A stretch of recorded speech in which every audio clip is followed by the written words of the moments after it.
당신은 진정으로 자유롭습니까? 아침에 눈을 뜨면서부터 밤에 잠들 때까지 우리는 수많은 것들에 묶여 살아갑니다. 해야 할 일들, 가져야 할 것들, 되어야 할 모습들, 보이지 않는 무게가 우리 어깨를 짓누릅니다. 부처님께서는 깨달음을 얻으신 후 첫 설법에서 이렇게 말씀하셨습니다. 인생은 고통이다. 그 고통에는 원인이 있다. 그 원인을 제거하면 자유에 이를 수 있다. 오늘 우리가 함께 들여다볼 것은 우리를 묶어두는 세 개의 쇠사슬입니다. 탐욕, 분노, 그리고 집착. 이것들이 어떻게 우리를 가두는지, 그리고 어떻게 이 쇠사슬에서 벗어날 수 있는지 함께 배워보겠습니다. 1. 우리를 가두는 것들. 2500년 전 부처님은 보리수 아래 앉아 계셨습니다. 그분은 인간이 왜 괴로워하는지, 왜 평생을 살아도 행복을 찾지 못하는지 깊이 관찰하셨습니다. 그리고 발견하셨습니다. 인간을 괴롭게 만드는 것은 가난도, 질병도, 죽음도 아니었습니다. 마음 속에 있는 세 가지 독, 탐진치였습니다. 탐은 끝없이 갈구하는 마음입니다. 진은 원하는 대로 되지 않을 때 일어나는 반응입니다. 진은 진실을 보지 못하고 환상에 매이는 것입니다. 이 세 가지는 마치 독처럼 우리 마음을 병들게 만듭니다. 그런데 흥미로운 점이 있습니다. 이 세 가지는 따로 존재하지 않습니다. 마치 삼각형의 세 꼭지점처럼 서로 연결되어 있습니다. 원하는 것을 얻지 못하면 화가 나고, 화가 나면 더욱 집착하게 되고, 집착은 다시 갈망을 낳습니다.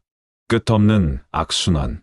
우리는 이 회전목마에서 내릴 줄 모릅니다.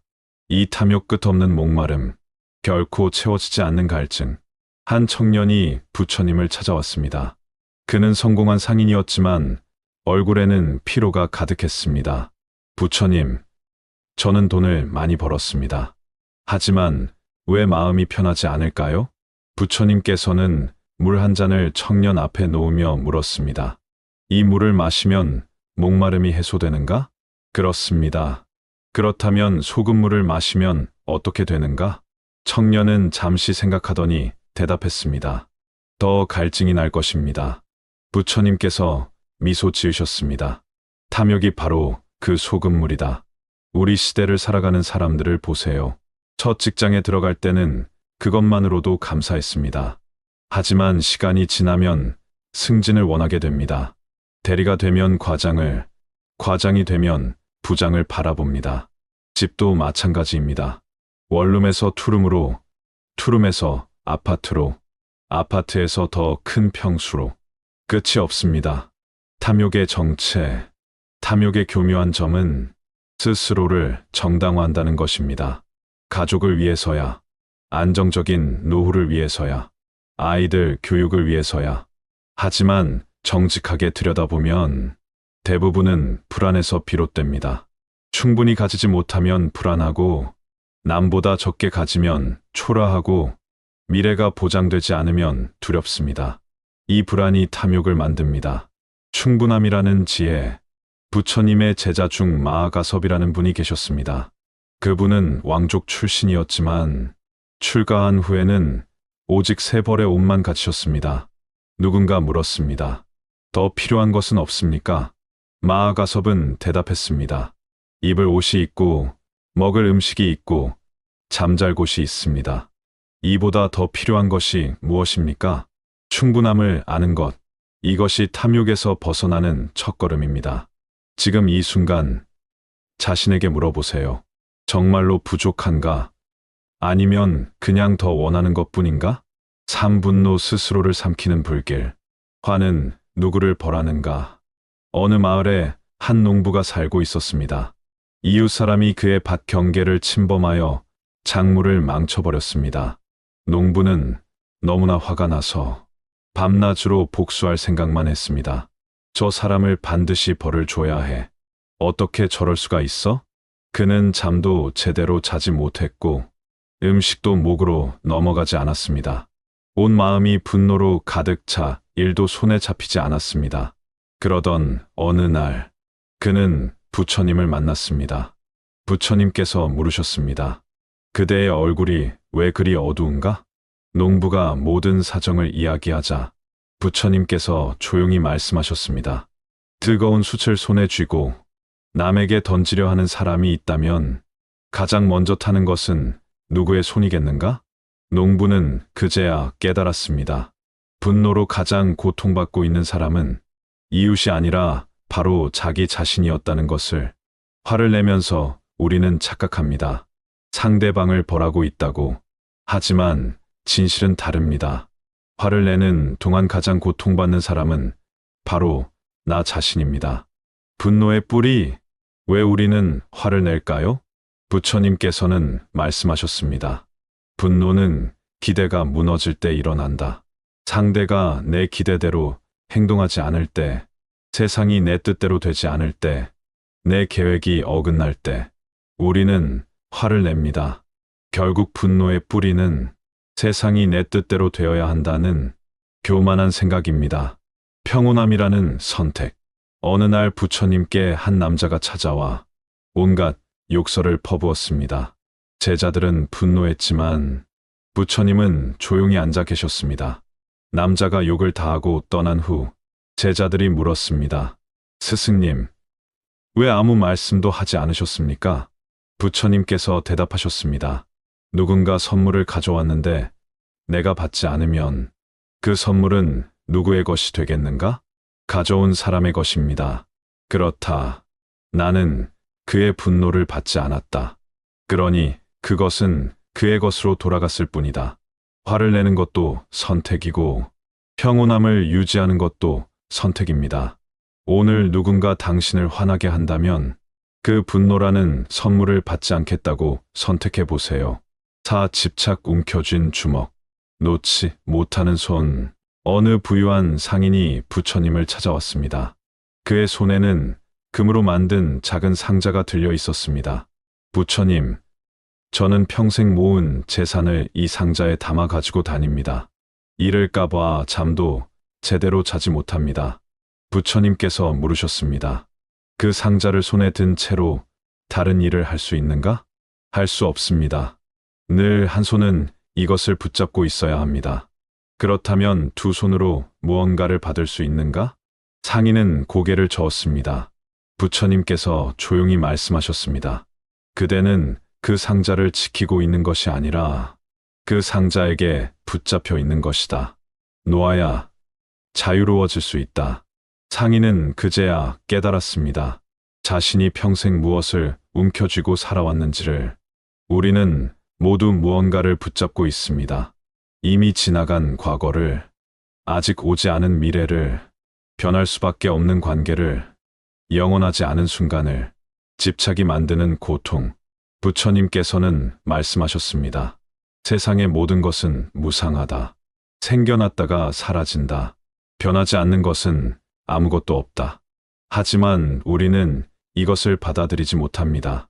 이 관계가 영원하길 바랍니다. 이 행복이 계속되길 바랍니다. 이 순간이 변하지 않길 바랍니다. 변할 수밖에 없는 것을 붙잡으려 할 때 고통이 시작됩니다. 마치 흐르는 물을 주먹으로 움켜쥐려는 것과 같습니다. 힘껏 쥘수록 더 많이 빠져나갈 뿐입니다. 손을 펴는 용기, 집착을 놓는다는 것은 사랑하는 것을 포기하는 게 아닙니다. 더 깊이 사랑하는 것입니다.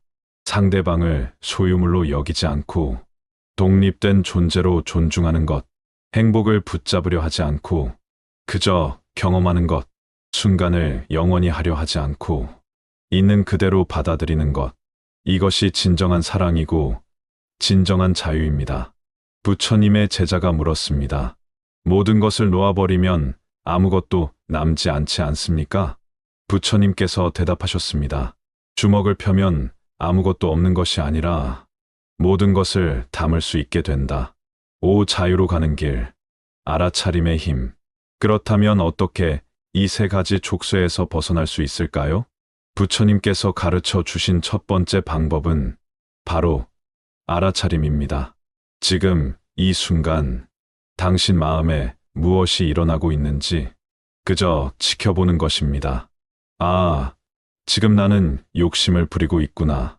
지금 나는 화가 나 있구나. 지금 나는 무언가에 집착하고 있구나. 이렇게 알아차리는 순간 당신과 그 감정 사이에 공간이 생깁니다.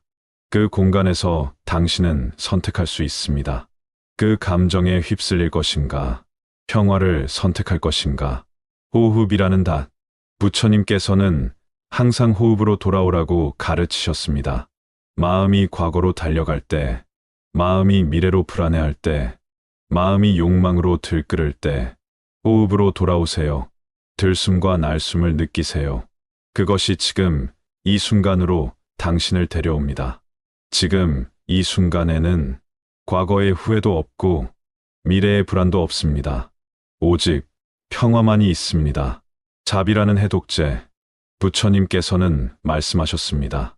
탐욕의 해독제는 배품이고 분노의 해독제는 자비이며 집착의 해독제는 지혜다.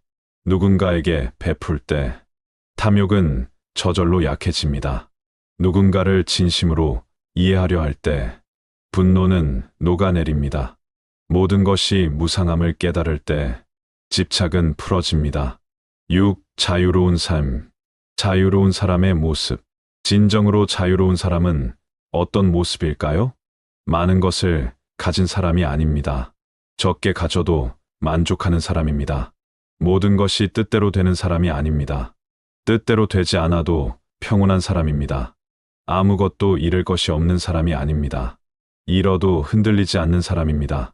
부처님의 제자 중에 사리푸타라는 분이 계셨습니다. 어느 날 도적들이 그의 암자를 습격했습니다. 제자들은 도망쳤지만 사리푸타는 그냥 앉아 명상을 계속하셨습니다. 도적들이 물었습니다. 두렵지 않소? 사리푸타는 대답했습니다. 두려워할 것이 무엇이 있겠소? 이 몸도 내 것이 아니고 이 생명도 언젠가는 떠날 것인데. 도적들은 그 말에 감화되어 도리어 제자가 되었다고 합니다. 오늘부터 시작하기. 자유로운 삶은 거창한 것이 아닙니다. 오늘 하루 작은 것부터 시작할 수 있습니다. 오늘 아침 사고 싶었던 것 하나를 사지 않아 보세요. 지금 가진 것으로 충분해라고 속삭여 보세요. 오늘 짜증나는 상황이 생기면 3번만 깊게 숨을 쉬어 보세요. 화를 내는 대신 평온을 선택해 보세요. 오늘 밤 꼭 붙잡고 있던 무언가를 살며시 놓아보세요. 손을 펴면 자유가 찾아옵니다. 부처님께서는 열반에 드시기 전 마지막으로 이렇게 말씀하셨습니다. 모든 것은 변한다. 게으르지 말고 정진하라. 우리를 묶어두는 탐욕, 분노, 집착은 하루아침에 사라지지 않습니다. 평생의 습관이었고 대대로 이어진 업이기 때문입니다. 하지만 포기하지 마세요. 매일 조금씩 욕심을 줄이고 화를 가라앉히고 집착을 놓아갈 때 어느 날 당신은 깨닫게 될 것입니다. 아, 나는 자유롭구나. 그 자유는 세상 모든 재물보다 귀하고 세상 모든 권력보다 위대하며 세상 모든 명예보다 아름답습니다. 오늘 이 순간부터 당신의 자유가 시작됩니다. 나무 아미타불, 나무 아미타불, 나무 아미타불.